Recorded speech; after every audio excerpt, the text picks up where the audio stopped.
I'm Katie Nash. I'm the Director of Government and Community Relations for the Science Center, and it is my true pleasure to introduce the team from the Ridge Policy Group and to give a little context for their work. So the Science Center, which runs Venture Cafe Philadelphia, has worked with the Ridge team for over 15 years. The firm was founded by partners Mark Holman, who's joining us today, Mark Campbell, who runs the firm's operations in Harrisburg, and of course, former Governor of Pennsylvania, Tom Ridge, whose career also includes distinguished service as the nation's first Secretary of Homeland Security following the 9/11 terrorist attacks. As our lobbyist, Ridge Policy Group, or Ridge, as we call them, works to support the Science Center's mission of building a more inclusive innovation ecosystem here in Greater Philadelphia. So you may be wondering, well, how does a DC lobbyist do that? I often refer to Ridge as our designated smart people when it comes to national policy and our elected and appointed leadership in DC. Their work fundamentally relies on trust and communication. Elected leaders and their staffs rely on lobbyists like Mark and Becky and Zaida to keep them informed on legislation, programs, and policies. So in other words, they are the trusted messengers who share what's happening on the ground. So telling stories about innovative entrepreneurs in Philadelphia, or pioneering nonprofits, or workers who are struggling to break into the STEM industry or STEM careers. They take those stories and they help share them with decision makers and program funders in federal government and in DC. A few recent examples of their work on our behalf include arranging for a member of the Science Center senior management team to testify before a House Small Business Committee's subcommittee hearing on the importance of nonprofit innovation intermediaries in supporting innovation ecosystems, including the importance of nurturing spaces like Venture Cafe. They've also advocated successfully for the appropriation by Congress of millions of federal dollars for programs that support our work and support innovation. Ridge are our trusted advisors and are trusted advisors to their clients and to elected leadership. So with that preamble, please join me in welcoming the Ridge team members who are joining us today. And I'll hand it over to Becky, who I think is gonna take the reins from here. Great, thank you so much, Katie. I'll actually pass it over to the other Becky. Thanks, Becky, and thanks, Katie. That was such a warm introduction, and we really appreciate our partnership with the Science Center and enjoy working with you all. And thank you, everyone, for joining us today. We have been so excited the last couple of weeks planning for this Venture Cafe, and just appreciate you all making the time to join us today. I'm Becky Corby. I'm one of our associates here in our DC office. I've been with the firm for about 5 years. I'm a native Pennsylvanian, and I grew up in the southeastern part of the state. Prior to joining the firm, I worked for one of our Pennsylvania members. And with that, I manage about half of our, or at the firm, I manage about half of our federal clients and focus in on healthcare and traditional economic development. I also lead our fundraisers and events. So there's a lovely picture of Congresswoman Madeline Dean up on the screen. And so this past fall, we had our Gals Gala, which honored the 4 Pennsylvania congressional women. And so we invited all 4 of them to come and join us to share a little bit about their stories, about what it's like working in Congress as a woman. And it was really wonderful. And Congresswoman Dean posed later in the night with a White Claw and used the quote, and tweeted out later using the quote, "just passing laws and drinking claws," which I think just really sums up how it is so important to work really hard, but also have a sense of humor. And so that's what we do here at the Ridge Policy Group. And with that, I will pass it over to Zaida. Thank you, Becky, and thanks, Katie, again for that kind introduction. My name is Zaida Ricker, and I've been with Ridge Policy Group since 2018. Also am an associate here and manage about half of our client portfolio and also lead our communications efforts. I started off my career working for Senate Democratic leader Harry Reid, and Senator Reid heard that I was a singer, and so he asked me to sing at one of his events. And he loved it. And so he made me his little songbird, as he would call me, and took me around from place to place and had me sing at a bunch of different things. My favorite was singing for the entire Senate Democratic Caucus. These pictures here when he asked me to sing a childhood song of his. But just in the nature of showing who Senator Reid was as a person, I was staffing him for a pretty high level meeting. After the meeting, we were just chatting and he said, "Are you singing at anything anytime soon?" And I said, "Yeah, I'm gonna sing at church in a few weeks." And he said, "Okay, sing it right now." And I hadn't practiced. So I sang a song without ever practicing for the Democratic leader and a bunch of high-ranking officials for Nevada. And it was fine, but I learned a lesson to always be prepared for every meeting, including for songs. Senator Reid retired in 2016, and afterwards I joined the team of Congressman Brad Schneider from Illinois. I worked as his legislative assistant on a number of different policy issues, including small business and innovation issues, which got me connected with the Ridge team. And so they poached me from there. And with that, I will turn the time over to Becky. Hi there, I'm Becky Wolfkiel. I am also a native Pennsylvanian like Becky Corby. I'm from this central part of the state outside of State College near Katie's hometown, and have been in in DC since 2004. I started my career working for Congressman Todd Platts, who was a very moderate Republican member of Congress who represented York and Cumberland and Adams counties, south central parts of the state. He was very well known for being a progressive Republican, and so one of my favorite initiatives that I worked on with him was on a bill that became law called the Education Begins at Home Act, and it provided support for first-time parents to learn how to parent. I know as a parent myself, I could have used a little bit of education at the very beginning. But this funding, primarily supported vulnerable populations and low-income moms and dads. And it taught me a lot of the lessons that I use today as a lobbyist, including coalition building. Funding for early education isn't always a priority for Republicans. It can be tough. And so we used groups that represented law enforcement and the military to come in and talk to Republicans and say, this is a really important issue. And if you invest in kids at a young age, it has loads of benefits, both socio and economic down the road. And so that was sort of one of our greatest achievements. It was included in the Affordable Care Act and has become law and has been written about actually a couple of times since as well as a case study. So anyway, I think we all learned important lessons on the Hill, both about being prepared socially and also doing important policy work that we use every day. With that, I will turn it over to our leader, Mark. Thank you, Becky. We're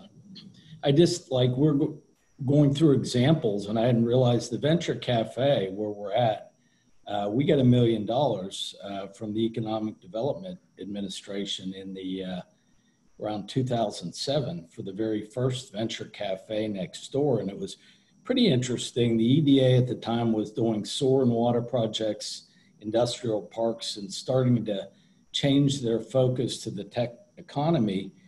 And we went to Senator Casey and others in the EDA and said, we want to build an entrepreneur's clubhouse. Can we have $1 million? And at the time, I didn't know how that was going to go over. They funded it, and the Venture Cafe has been much more of a success than I think any of us could have imagined. It's been phenomenal investment, and it started out with $1 million from the federal government, partially. So I welcome and greeting from the Navy Yard in Washington, not the Philly Navy Yard. I'm about 1.5 miles from our nation's capital. Interesting times here, to say the least. And one of the things we hope we're going to do in the next in the time that we have is kind of debunk the myths about lobbyists. We're nice people, we're good people, we support good causes. And one of my pet peeves is the revolving door as something that's bad. So this is like my career. I started out with the late Senator John Hines, a wonderful man. I served as Congressman Ridge's chief of staff, Governor Ridge's chief of staff, post 9/11 White House, deputy assistant to the president for Homeland Security. And I did like 8 political campaigns interspersed in here, which gets you to know a lot of people. So when I came out of the White House after 20 years of government service, I was overrun by people that wanted help with Homeland Security. I didn't go to the department. Why wouldn't they want someone that had been in the White House when the department was formed to help them? Revolving doors are productive. You want people with experience to represent you. And in state government and the federal government, when I left the state government, I had a year recusal. I had a year recusal from the White House. So there are ethics rules, but at the end of the day, when you're looking for a lobbyist, you really want someone that knows about government, because that's our expertise. So I started to work for a big law firm in Philly, Blank Rome Lobbying, and about 10 years ago, I realized that I didn't need a big law firm to do what I was doing, and it was not natural for me not to be together with Tom Ridge and Mark Campbell, who I've now worked with for 40 years. So we formed the Ridge Policy Group. And like a lot of people on this call, small business, we took out second mortgages on our house. We didn't have any cash, and started a small business and go through everything that many of you do in creating businesses at the Science Center. Yours is a little tougher, I will acknowledge, because ours is kind of a basic service industry, but we are small business entrepreneurs. We got our PPP loan, like many people this year, and and we're off to the races during COVID lobbying. So with that, I will turn it back to you, Rebecca. So I think Katie sort of said it best, that lobbyists act as messengers, or really conveners between organizations that are doing really important things and don't have time to be monitoring Congress and monitoring regulations and developing those relationships. And so we sort of act as an intermediary between the real world and organizations and entrepreneurs and small businesses to the government. And, it's our business to know what funding opportunities are available for folks, whether it be contracts, whether it be grants, what policies could be changed that could be advantageous for the work that you're doing, what programs operate.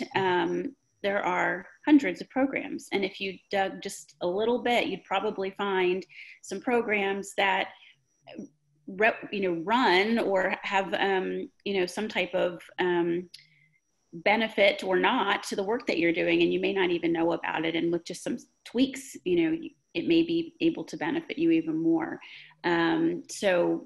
I think Katie's right. We are messengers, we're conveners, and it's our jobs to know what opportunities are available for all sizes of organizations, nonprofit and for-profit, and then help to connect them.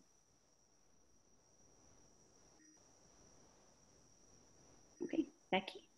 Yeah, so we decided the best way to kind of explain what we do is to show you a few different case studies.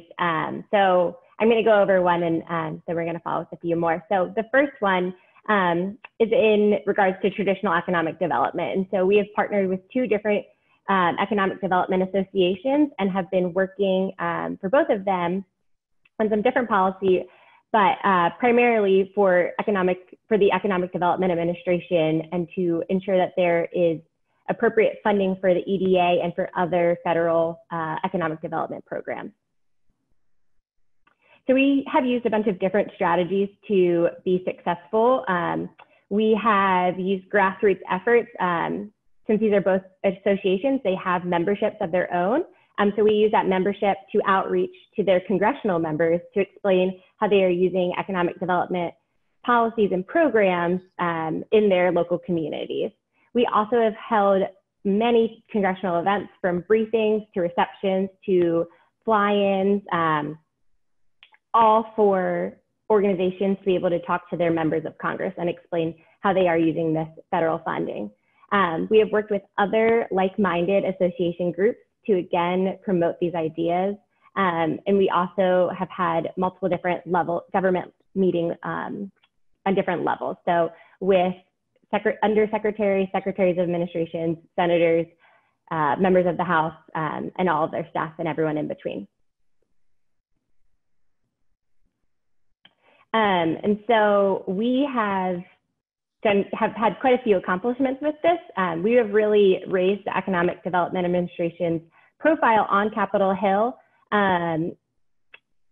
Prior to the current administration, the EDA was only receiving $261 million and have been marked for elimination in our current administration's budget every single year. And so we have gotten from FY16 to $261 million up to $319.5 million in last year's appropriations, which is a very big increase.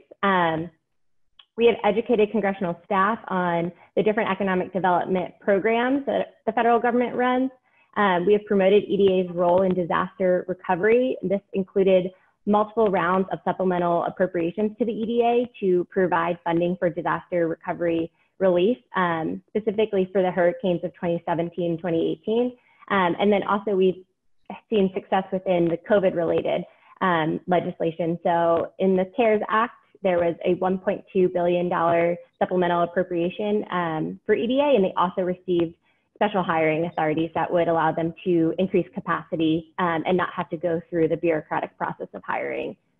One of our major challenges in this is that the administration is pretty opposed to EDA. Again, they mark it for elimination in each budget. They believe that it provides duplicative services and are just not great supporters. And so we are constantly battling that mindset and are trying to change opinion. Thanks, Becky. I think Becky has done, and our team has done, a great job about thinking about all of the different kind of touch points that it takes to be able to make those big changes. And I think you'll see that common theme throughout each of our 3 different case studies.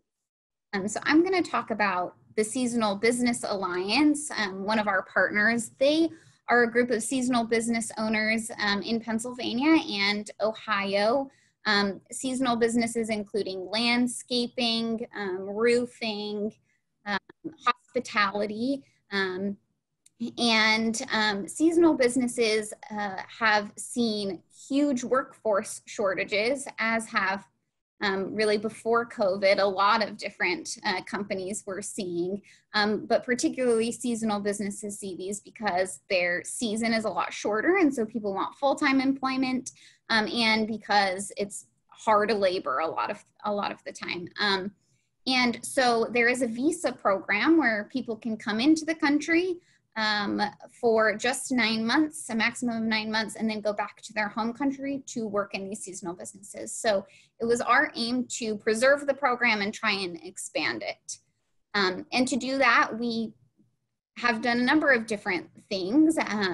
As Becky alluded to, it takes a lot of different touch points to be able to get something done. But I just really want to focus on 3 things. One thing that we did was hold site visits. So we brought members of Congress to the actual job sites, one to a landscaper and one to a roofer, where they could really see hands-on what it took to run these businesses and how the workforce shortages were impacting them. And really we got 2 of our biggest congressional champions from the Pennsylvania delegation. And I think it really started from those site visits and then being able to see hands-on. We've also tried our best to engage with the opposition and find compromise. So there are kind of 2 groups that oppose this issue. There are those who just don't believe in immigration of any kind ever, and then others who believe that this visa program takes away American jobs. And although we disagree with the premise of both of those issues, we have tried to work with both of them. So we came together and had a big bipartisan compromise that dealt with some of the issues of those who were against immigration. And that deal was included in an appropriations package, but ultimately wasn't passed into law because of political issues. And then when the Democrats took over the House, we pivoted to try and find compromise with the labor groups, started by holding kind of a roundtable, a group of people on the labor side and seasonal business side to really start a conversation and build momentum. And we had an agreement before COVID happened from the House Judiciary Chairwoman on this issue that she was going to bring together a much broader roundtable group of people to try and come together and find a compromise on this.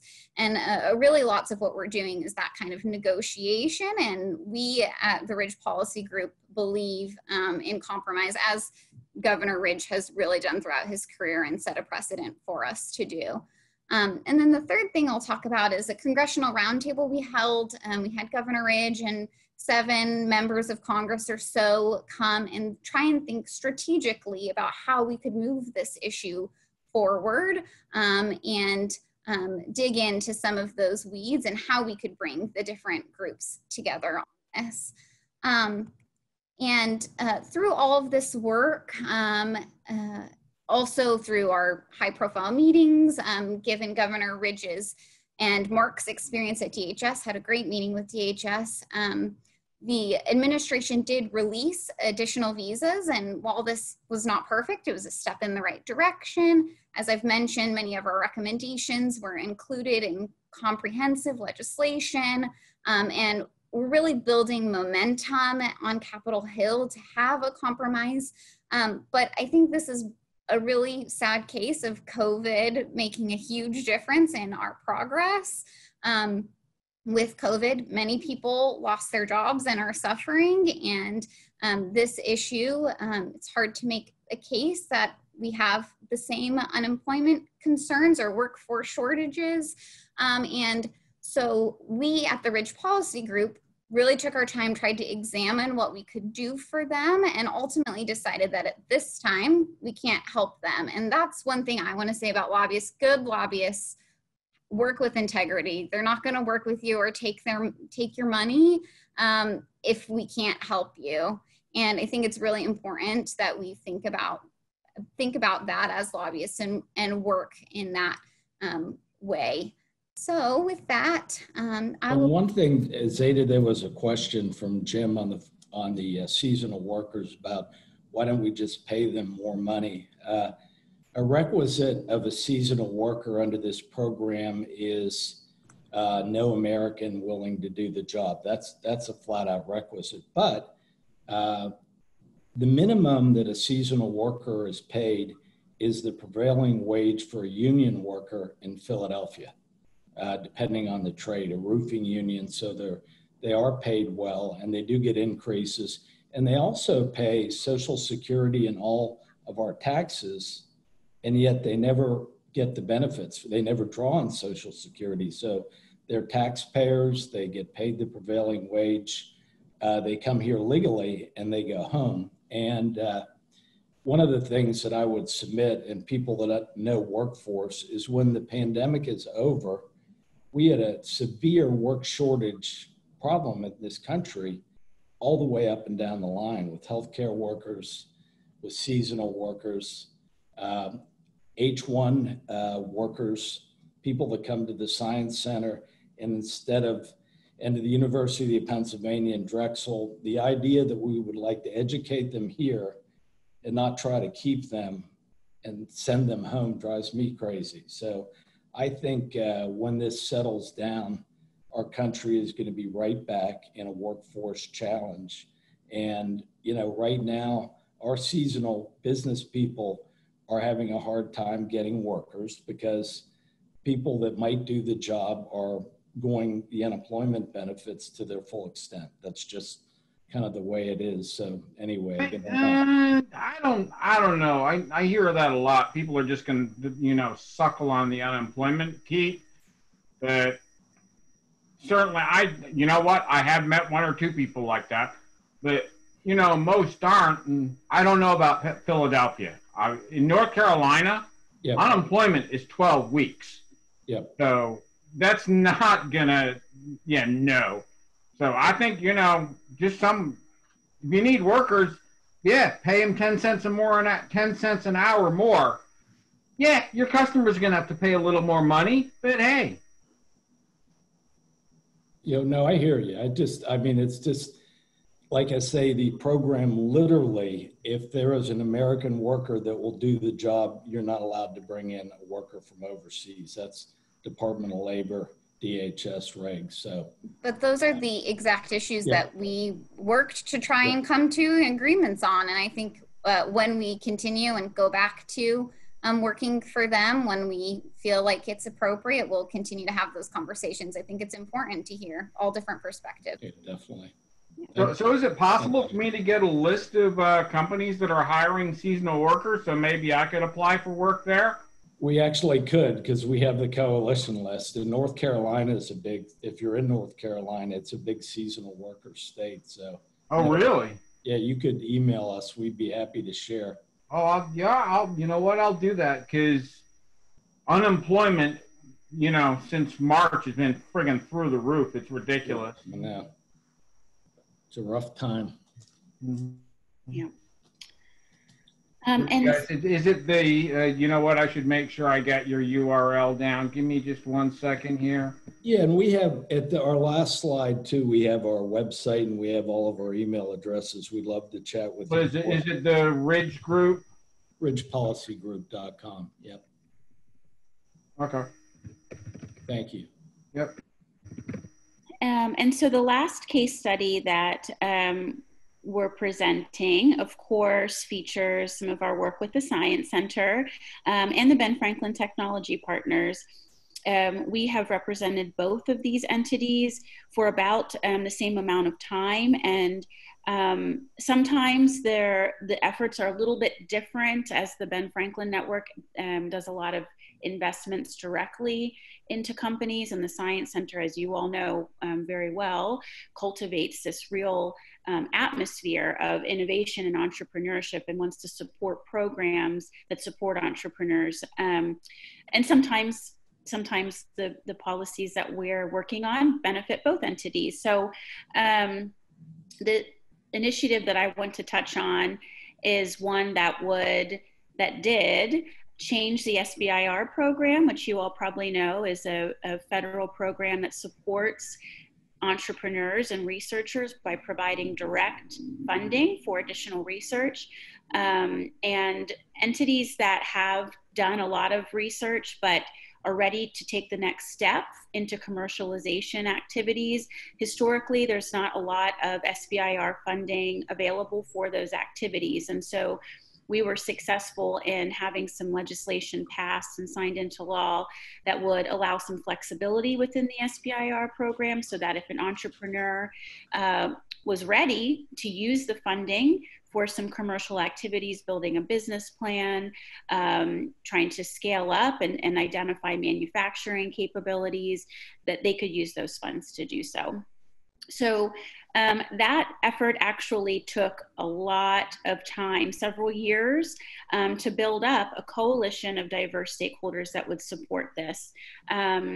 Initially, we worked with a senator from New York, Senator Gillibrand, to come together and convene some diverse stakeholders. So universities, tech transfer organizations like ours, and the small business community. And at first, the small business community in particular was a little bit, the traditional small business community was a little bit concerned about this this flexibility of funding. And so as sort of mentioned by Zaida with our Small Business Alliance, we brought in groups together around one table, and we really talked through different proposals that we could all come together behind and with one voice. And so another piece that we did to kind of help solidify that was work to have Science Center representation within national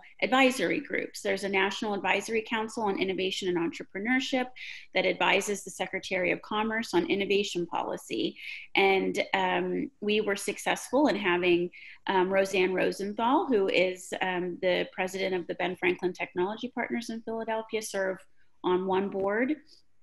And then subsequent, Dr. Stephen Tang, who, as you know, led the Science Center for many years, served on two rounds of the same advisory board. And his second time it was as co-chair. And so we really used that national platform as a way to draw attention to the tech transfer world, which many folks truly don't know much about, but also to use some of the recommendations that the council put forth to present to this roundtable group.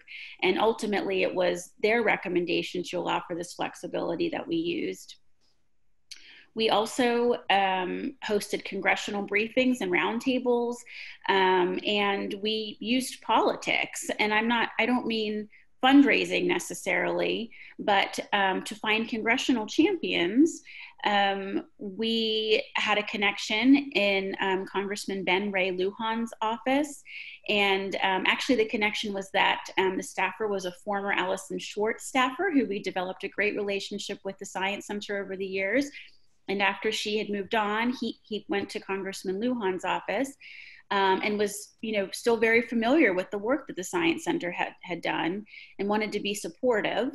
So he used his platform as the leader of the Democratic Congressional Campaign Committee to find a champion. And he found a champion on the Democratic side, Congressman Schneider from Illinois, to lead our efforts and to ultimately get our legislation across the finish line. And it was within that office that we got to work with Zaida and met Zaida. And we ended up not only getting a bill passed that supports the innovation economy, but we got an amazing new member of the Ridge team too. So it was a win-win for us. And so these are some pictures that I mentioned. That's Ben Ray Lujan of a congressional briefing that we had put together to continue to gain awareness. So we had to have multiple bills introduced. As I mentioned, it took several years, and we took advantage of a moving vehicle, a moving package that we were able to include this legislation within, and the rest is history. Our challenges came down to implementation. So that is the law now. As many of you may know, SBIR is governed by several agencies, not just the SBA. And so trying to ensure that every agency is implementing this new policy in a way that it was intended to be used and really allow that flexibility has been a little bit of a challenge. And so now we may need to be supporting some additional legislation to clarify it. But certainly we're most of the way there, and we think we've seen great progress so far.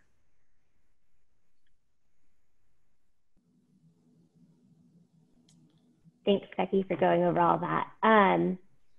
So we thought it would be, the topic of the year is COVID-19 and Congress's response, and so we wanted to touch on a few of their response bills. And so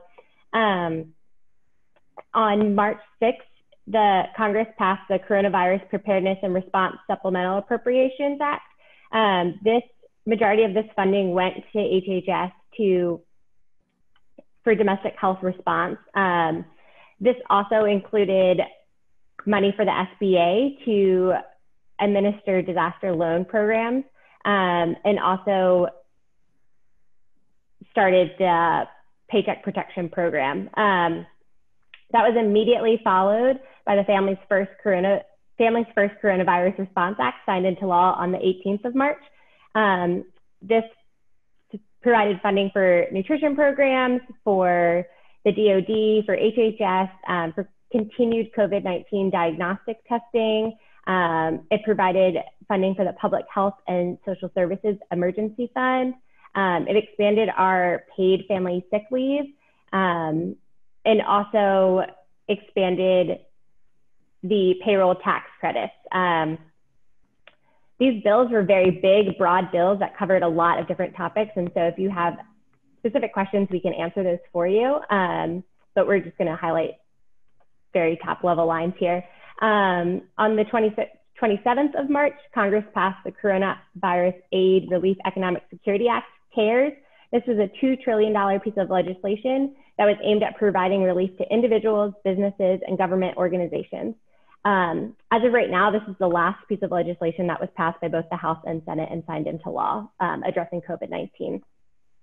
So this, again, includes the Paycheck Protection Program, emergency grants for SBA for the disaster relief efforts. It included the Pandemic Unemployment Assistance, which was the additional $600 per week for unemployment services, or unemployment benefits, excuse me. It also included recovery rebates for up to $1,200 per individual. It included credits for keeping employees on payroll. It covered testing for COVID-19 from private insurance programs. It included funding for air carriers, for businesses in national security. It also included $150 billion for states, territories, and tribes to help pay for expenses related to COVID-19. And it included $10 billion for our postal service. Like I mentioned, this is the last bill that has been signed into law with this much funding in it. On May 15th, the House passed the Health and Economic Recovery Omnibus Emergency Solutions Act, the HEROES Act, so fondly known.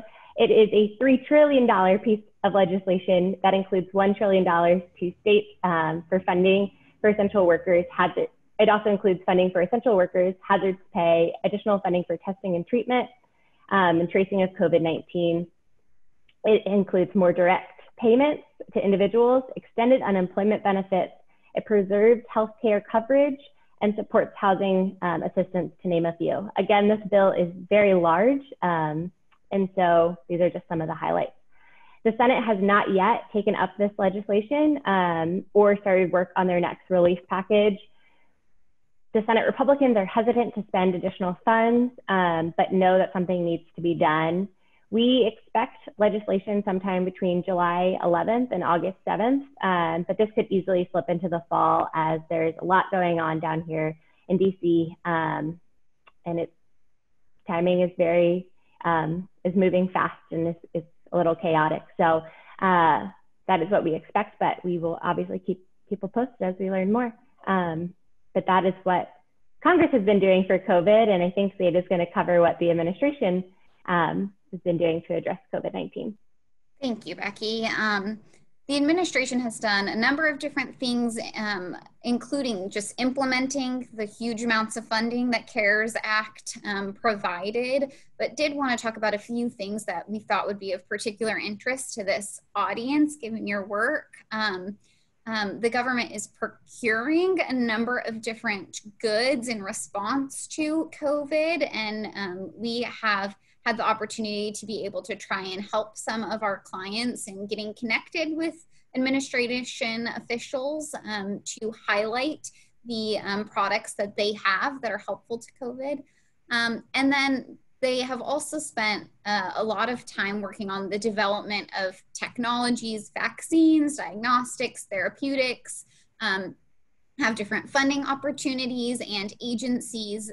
The Science Center partners with the Biomedical Advanced Research Development Agency, BARDA, which also helps to procure and see the different technologies that are out there and provide funding to those. So through all of these bills that have been passed and worked on, and through what the administration has been doing, our advocacy priorities and kind of way that we work has certainly changed. Access is limited, and so it's really important that we lean on the relationships that we have developed and and use those to be able to help our clients get their goals accomplished. Everything has moved to more virtual things, doing things like virtual briefings, hearings, and summits. There's still the need for all of kind of our traditional advocacy and the things that we shared as examples in each of our case studies, but we've just kind of transitioned into a new normal. But what I will say is that, as Becky mentioned, the activity is probably now even more than it was before COVID. We have a lot of bills that Congress is moving. We're also working on appropriations bills, national defense bills. And so there are opportunities to get things done now. And really wanted to talk to you all about why we feel it's important that everyone should have a lobbyist. This is our little shameless plug at the end. There are many issues that impact startups and small businesses that Congress just doesn't know about. And it's important for lobbyists to help connect the dots there and be able to create change. We can help you raise your business profile. And there are a number of different grant opportunities like Becky W. talked about that we can flag for you and help you to secure. And really it's about thinking about what you as a small business or startup does and has that is unique and taking advantage of that on Capitol Hill. And so that's why we feel it's important for everyone to have lobbyists. So yeah, we're going to go to Remo. To wrap us up. Assuming I can get into Remo, Zaida and Becky Corby will be able to get in. If I can't, oh, hang on. Because we concluded 4:45, but I did this one, furthering on Zaida's point. I mean, the things that we have done and we do can be, business survival, and they can be measured in the millions, sometimes hundreds of millions. I was there when the largest reorganization of the federal government happened in 2002. And I thought that was going to be about as big a deal as I would see in government. This is much, much harder. And so work in and around COVID is going to continue, but you wouldn't go to court without a lawyer. And we respectfully offer that if you're involved in government policy, you shouldn't go to Harrisburg or Washington without a lobbyist. So that's my little pitch. And hopefully we'll see some of you on Remo. So if everybody looks in the chat box, if you click on the bottom of your screen, if you mouse over it, you should see a chat option, and there's a link in there for Remo. Remo gives us a chance to have small group discussion. So if you have a question you want to ask Ridge Policy Group, they will be there to answer it. You'll see a kind of graphic of tables, and you just click on the Philadelphia table, and that'll get you into the conversation. Thank you, folks. Thanks, Mark. Thanks, Becky. Thanks, Zaida. Thanks, Thanks, everyone. Thank you.